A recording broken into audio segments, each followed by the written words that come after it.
mai pot, Doamne, sunt frânt și zdrobit, durerea mă strigă cu sufletul în țipăt.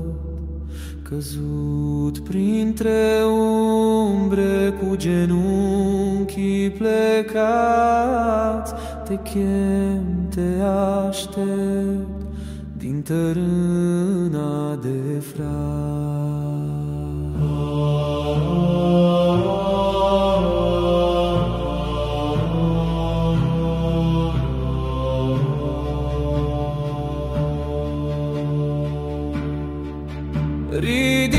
Ridică-mă, Tată, din focul ce arde, deschide-mi o cale, că drumul e moarte. Mi-e inima piatră, mi-e trupul slăbit, dar sufletul-mi strigă, încă n-am murit.